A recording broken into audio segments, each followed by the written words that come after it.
நிதியமைச்சர் ஓ பன்னீர்செல்வம் மற்றும் மு க ஸ்டாலின் இருவரும் சந்தித்துக் கொண்டனர். தற்போது செய்தியாளர்களை அவர்கள் சந்தித்து வருகின்றனர். அந்த நேரடி காட்சிகளை இப்போது பார்க்கலாம். அமைப்புகளை சார்ந்த பல்வேறு அமைப்புகளை அழைத்து காவேரி பிரச்சனை குறித்து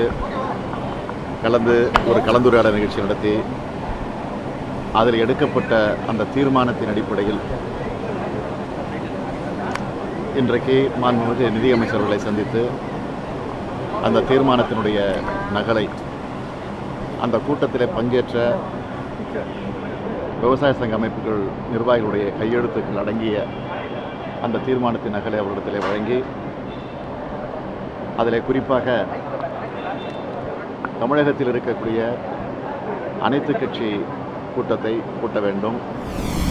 இரண்டாவதாக தமிழக சட்டமன்ற சிறப்பு கூட்டத்தை கூட்டி ஒரு தீர்மானத்தை நிறைவேற்றிட வேண்டும்.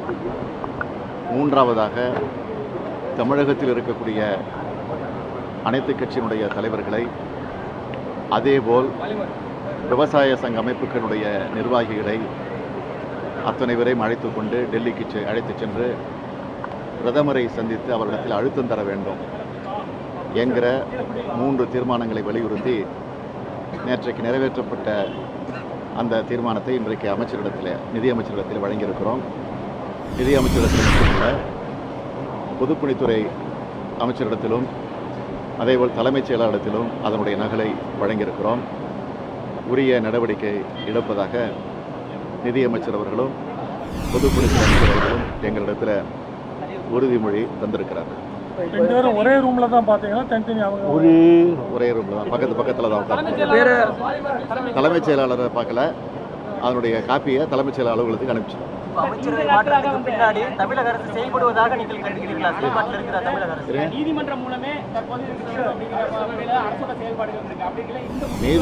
நீதிமன்றம் என்பது வேறு, அது சட்ட ரீதியாக செல்ல வேண்டியது. எப்படி கர்நாடக மாநிலத்தில் இருக்கக்கூடிய எல்லா கட்சிகளும் ஒருங்கிணைந்து இதில் தங்களுடைய உணர்வை வெளிப்படுத்துகிறார்களோ அந்த உணர்வை தமிழகத்தில் இருக்கக்கூடிய மக்களும் வெளிப்படுத்தக்கூடிய வகையில் அனைத்து கட்சி கூட்டத்தை கூட்ட வேண்டும் என்ற அடிப்படையில் தான் நாங்கள் தொடர்ந்து வலியுறுத்தி. அதாவது முதலமைச்சர் வகித்த அனைத்து இலாக்காக்களும் ஓ பன்னீர்செல்வம் அவர்கள் வழங்கப்படக்கூடிய நேரத்தில் நீங்கள் இந்த சந்திப்பு சந்திச்சிருக்கீங்க. ஸோ தமிழக அரசு சீராக இயங்குதா, நிர்வாகம் இயங்குதா கொடுத்து அவர்கிட்ட கேள்வி எழுப்பினீங்களா? சந்திப்பில் அது தொடர்பாக அந்த பிரச்சனைகளை பற்றி பேசலை. நேற்றைக்கு நாங்கள் கூடிய கூட்டத்தில் விவசாய அமைப்பு நிர்வாகிகள் கூடிய கூட்டத்தில் எடுத்த முடிவின் அடிப்படையில் தான் இந்த சந்திப்பு. அந்த நம்பிக்கை இருக்கிற காரணத்தால் தான் அங்கே நாங்கள் நேரடியாக சந்தித்து வழங்கியிருக்கிறோம். உறுதிமொழி தந்திருக்கிறார்கள். நாங்கள் பரிசீலிக்கிறோம். உறுதிமொழி தந்திருக்கிறோம்.